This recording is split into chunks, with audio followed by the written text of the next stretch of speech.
Vouchers are just about segregation. It's about segregating the have and the have-nots. Spock used to say this thing, right?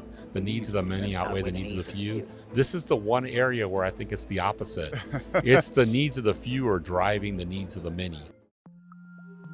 Produced by Podcast Architects.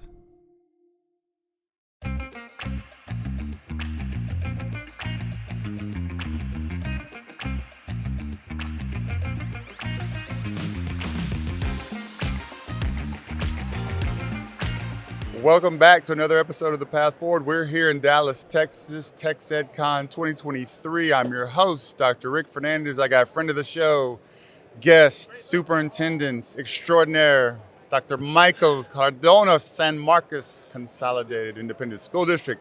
Welcome to the show. Thank you for having me once again. The most outspoken superintendent, the most transparent with his words. We're going to dig into the big topic while we're here, and we're upon a possible legislative session, and the big topic is school choice, vouchers. I want your perspective. Give me your take. Well, okay. Well, first, let's distinguish between school choice and vouchers. There are politicians who are framing this school choice as the civil rights issue of the 21st century, but the general public needs to understand school choice has been around. It's already, yeah, it's been around forever. I'm a 31-year servant in public school education, but not a lot of people know that I'm a K-12 product of private education. So I went through the private school system in the 70s and 80s in San Antonio, Texas. So my mother and father exerted their choice in the 70s and 80s. So it's a little bit perturbing when politicians use the term school choice. This isn't about school choice. This is about vouchers. And we can talk more about vouchers and what they are. They're a handout, plain and simple. As someone who went to a very conservative university with maroon and white, I would say that conservatism and vouchers don't equate.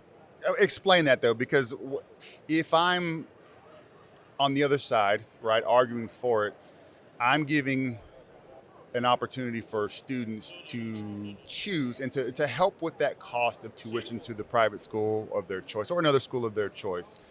How is that not choice? So let's talk about the dollars, okay. Right? So let's take my favorite politician who will remain nameless, who has 4 children, I believe, product of A&M. He's a very outspoken proponent of vouchers, but he has 4 kids. So let's just use him as an example. He lives in a school district and he pays property tax. And if the assumption is that that's their money, that money is theirs, that's school choice money, that's property tax money. Sure. On the high end, let's say he pays $15,000 a year only for school taxes. For district tax, yeah. Yeah, that's not reasonable. That's really not what happens. But let's say that does $15,000, right? And the proposition that we've heard a lot about is $8,000 per kid. He has 4 kids and he wants to put them all in private school. He wants to make that choice. That's $32,000 in voucher money that he's going to get. Now, he paid $15,000 for that year in property tax, and he's getting $32,000 a year for scholarships for his 4 children. Where is the other $17,000 coming from? Because it's not his money. It's not his money. And there's a difference between, a private school and a public good. And the Constitution of the United States of Texas is pretty specific. Article 7 talks about what the state of Texas should be doing. And I'm not opposed to vouchers. Let's just all play by the same rule, right? I've given propositions. Get rid of testing. Get rid of the testing we don't need. We only have to do testing for federal requirements. Mm-hmm.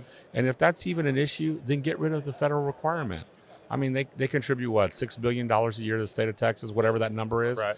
Let's just not take federal money, right? Let the state fund that $6 billion.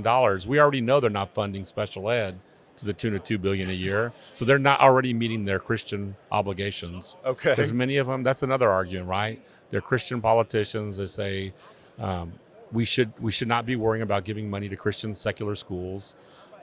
Yet, public school systems are indoctrinating kids, but literally as a product of private education, you are indoctrinated into one religion. And so this indoctrination thing is really funny. But there's ways to solve the issue if we make it fair. And I think what bothers superintendents is it's not a fair system. They've already said private schools will not have to take special education children. They already said, it's in the bill that they wrote initially, Yes. that bilingual students would not, if a private school didn't want a kid who didn't speak English, they wouldn't have to take them. How is that, a fair policy? You're going to give a private school $8,000 that's unaccountable.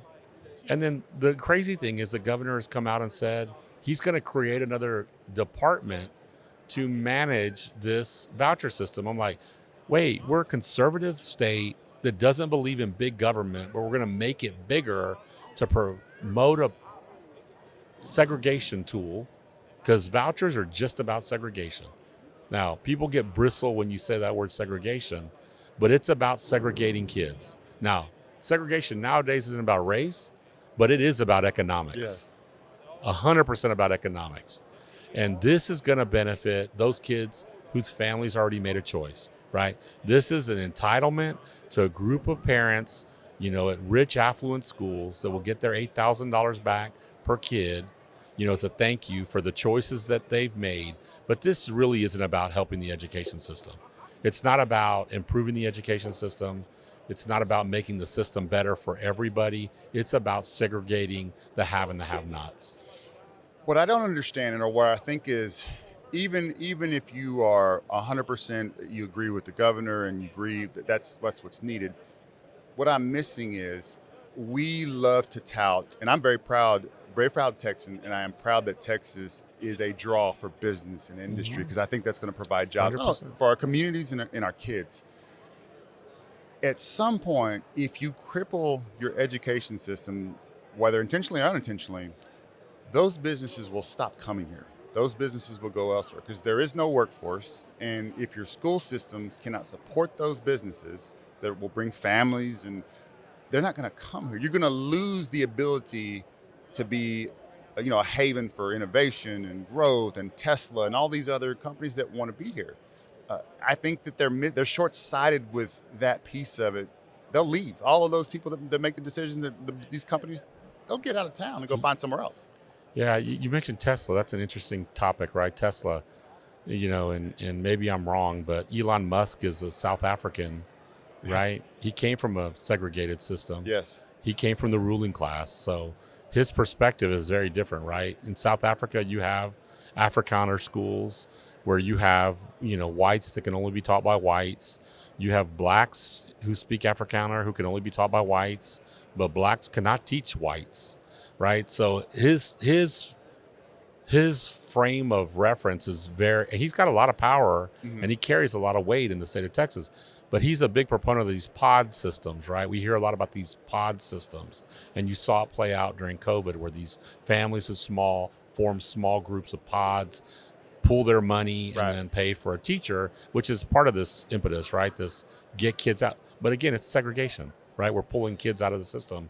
And I'm a big science fiction guy, right? I used to watch Star Trek a lot. And Spock used to say this thing, right? The needs of the many outweigh the needs of the few. This is the one area where I think it's the opposite.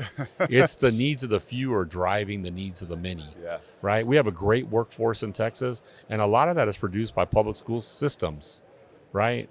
And if you're going to use the argument that public school systems are failing, well, then you need to look in the mirror as a politician, because you created the accountability system that we reflect. So we are a reflection of their policies, right? CTE, you were a former superintendent, you were a high school principal.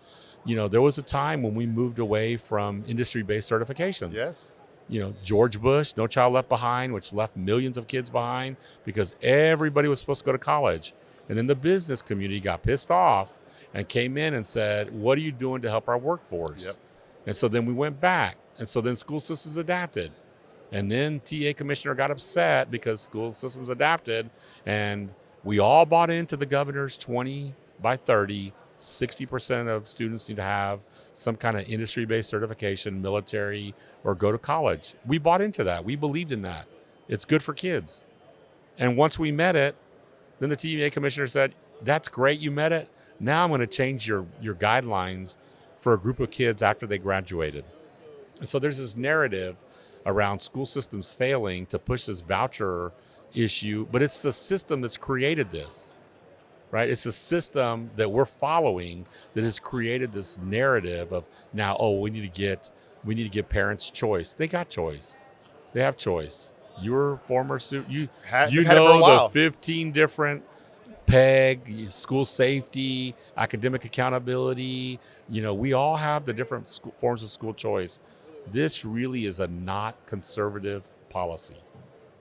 And for most reasonable conservative Texans, I don't understand why they haven't been more vocal in opposition to this. This is about outside people coming in to influence the state of Texas. And we're proud of our state. And I've been tweeting a lot about this. Don't Arizona our Texas. Yeah. The voucher policy right now is based on Arizona's policy, and it's a miserable failure right now. They just had two of their higher ups mysteriously resign because $288 million of money in the voucher system disappeared.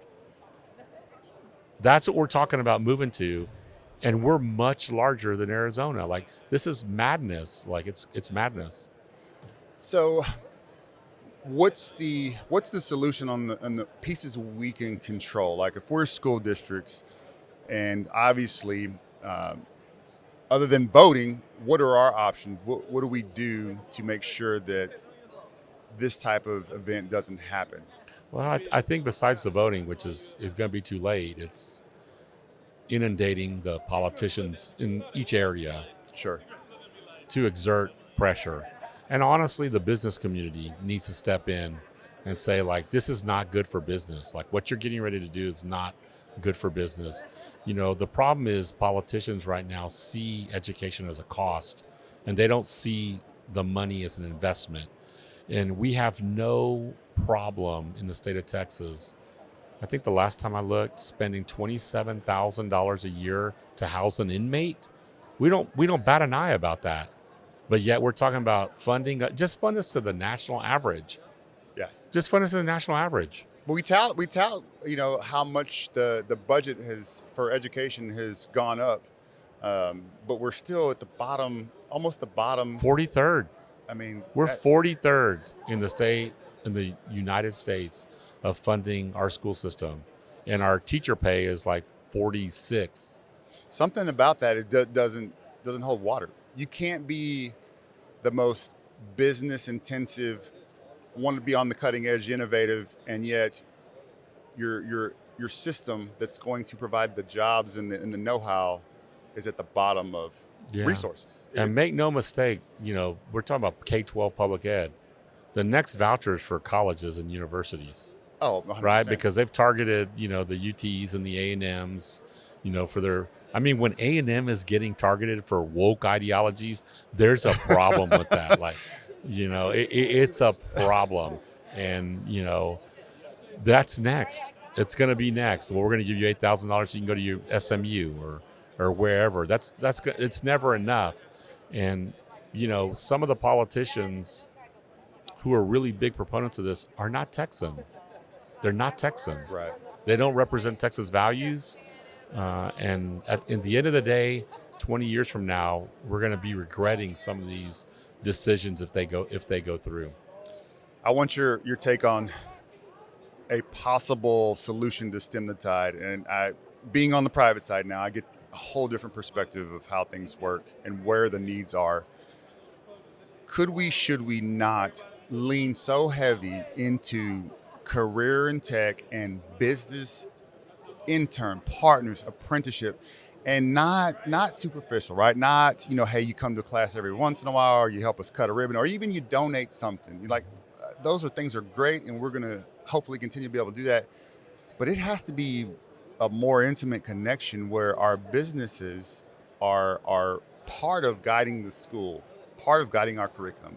They have a different type of investment in what we're doing than we do now. Because once there's that, once they not only have the relationship, but can help us guide the workforce and meet the goals, and then they can take that workforce and put it directly to use, then you have, all right, no one's going to want to tamper with, because they've got a stake in the game. They can help us guide what it looks like and how we need to evolve. I heard somebody, I was talking to somebody the other day, said, well, education is always 10 years behind the curve. And say, well, it shouldn't be, and we don't have to be. I mean, can we not use our programming and our business partners to a higher degree? Because I think they would welcome it.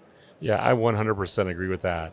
I think at the end of the day, though, until the state removes accountability as the measures that they have, there's a built-in wall that keeps businesses out. I ask all our business people, come in and write our curriculum. Like, you come in and write. And that involves a lot of local control, right? And that would involve politicians, having to give something up. And somebody's going to lose in that, right? And right now, the testing system would lose billions if we were to move away from that system. I 100% agree with that. I think local communities should determine what their curriculum is to get their people ready to be, I say, college confident, career and military ready, right? That San Marcos community should make that determination with our chamber, with our Greater San Marcos partnership, with our universities. We should be developing that, but that would require somebody else to lose something, and that's the problem. Nobody wants to lose anything. And it's an easy solve. I mentioned it earlier. Yeah. Get rid of the testing, and or just test us for what's required by federal, and then let us reinvest that money into what you're talking about. And that's bring business in to help us rewrite our curriculum to get kids ready. The one thing the state did do, I don't really talk about TEA a lot, but the one thing they really did do when they moved the testing to 9th, 10th, and one test in the 11th grade is they did give us the ability as a school systems to rewrite their 11th and 12th grade curriculums. We can use the standards, we can incorporate the standards, but I agree, English should be technical writing. It should be bringing businesses in to help us write resumes, help us write letters of reference, help us write college essays, whatever it is. But yet we still teach the same standards with Macbeth or Shakespeare or whatever as juniors and seniors, and the kids suffer for it. What is it? We don't have the right businesses making the requests. Like, if we had, you mentioned Tesla, if we had Exxon, if we had some of our energy sector, and they said, hey, TEA, this is what we want to do, and we need you all to adjust, or else. I got one better. All those CEOs of Exxon and Marathon Oil and out in Midland, Odessa, if they just said, hey, Governor, unless you change your policies, you're not getting $5 million from us. Right. You need to do what we want to do in the state of Texas. It's going to benefit kids in the state of Texas. The problem is some of those billionaires in oil and gas are the ones pushing vouchers because they own private schools. Yeah. So they have figured out the steady income stream is the school system. And you hate to say that, but that's what it is. It's a few brothers in Midland, Odessa who own private schools that exert an enormous amount of pressure on the governor and lieutenant governor to do what they want to do, not for the benefit of kids in Texas. It's for the benefit of the kids that they serve, the businesses that they own. So we paint a bleak picture here. That's all right. Schools have conquered an unbelievable amount of adversity, right? COVID. We've seen every iteration of test, tax, teen, star. I got to think that we'll figure out a way. Yeah. And how do we, whatever the deck reshuffling is for A through F, through whatever the budget becomes, what do we have to keep doing to serve our students best? We just need to keep iterating and adapting. Many years ago, it was charters, right? That was what was going to save kids in poverty. And charters proliferated in the state of Texas because people were making money off of them. And at the end of the day, charters really didn't do anything differently. They do the same thing with a group of kids like privates whose parents want to be there. But I will say that until education systems as a whole iterate and adapt quicker, you talked about this lag time, it's going to be bleak because we don't change ourselves. We'll always be at the mercy Correct. because we can't evolve quick enough. Correct. And we should have the pulse of what industry is doing, and we don't. Correct. That is the hardest. And as much as we have, as our teachers, they're the boots on the ground, the champions. And as much as we talk about feedback and how do we appraise and what's fair and what's a great teacher, part of that learning and part of that professional development, whether it be from the university or the district, it's got to be about how we're accelerating our ability to change. Correct. And if we can't do that, which is one of the hardest things to being a human, we can't do that. It's going to be very difficult. Universities, same way. Yeah. What do they say? What's the old saying? Churches and education systems are the slowest to change, right? They are the slowest. And, you hate to admit it. I hate to admit it. We are in a market-based economy right now, a market-based school system. And, our teachers are market-based people now. If they don't build their program, if they don't adapt their program, parents are smart. They will pull their kids out. We saw after COVID that parents made choices that they realized they no longer need our educational system. And yet we had a chance in a crisis to do things differently, and we're trying to come back to the average. Exactly. Let's go back to normal. Yes. That's never coming back. Yep. Whether we like it or not, it's Yep. never coming back. Last question for you. Aspiring administrator, someone that's coming up through the ranks and going through some things that are unprecedented in education, what's the advice to them? What should they be focusing on? Is it the same thing that most preparation programs or leadership, like what do they need to really be focusing on as they come up the ranks? I think ultimately if they keep the kid at the forefront of their decision making, right or wrong, they'll be a better leader if they keep the kid at the forefront, if they listen to the kid, if they use student voice. I mean, I've learned a lot from my kids. I mean, my 50 student leadership advisory council kids are helping us solve issues that they're tired of dealing with. They're tired of dealing with vaping. Yep. They're tired of dealing with stuff. Like, they're solving the problems quicker than our adults can. They're like, put badge readers in the restroom. We're putting badge readers. Like, this is coming from kids. And so I think as an aspiring leader, listen to the kids. They're quicker in adapting. The majority of kids want their teachers to be successful. Yes. They're very protective of their teachers, but they want the nonsense gone, and they just want to be prepared to be able to do what they want to do when they graduate. Yes. Not what we want them to do, what they want to do. Hardest thing that for anybody, but particularly our educators, is to educate kids from a perspective of your own education, your own experience, because we're all products of our own experiences, is to not do that, not think, I learned it this way, I was taught this way, because their experience is going to be so vastly different.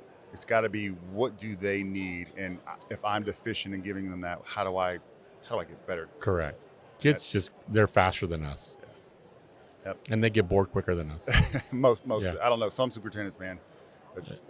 Some superintendents can stay ahead of the game, but not many. And kids are just smarter. They adapt and iterate a lot faster. Quick, So, very quick. Well, hey, thank you for your time. I appreciate always it. fun. I knew you were going to give me the real deal. So I didn't name any names. Just a couple times. yeah, I mean, That's a governor's a governor. yeah, there's only one of him. So That's the other thing about leadership, right? Yeah. You pushing it, you got to own it. yeah, So he doesn't get to back away from this issue. it's too late now. It's all That's in. right. He's all in. So thank you. Thank you All for right. being here, man. All right, man. Appreciate it.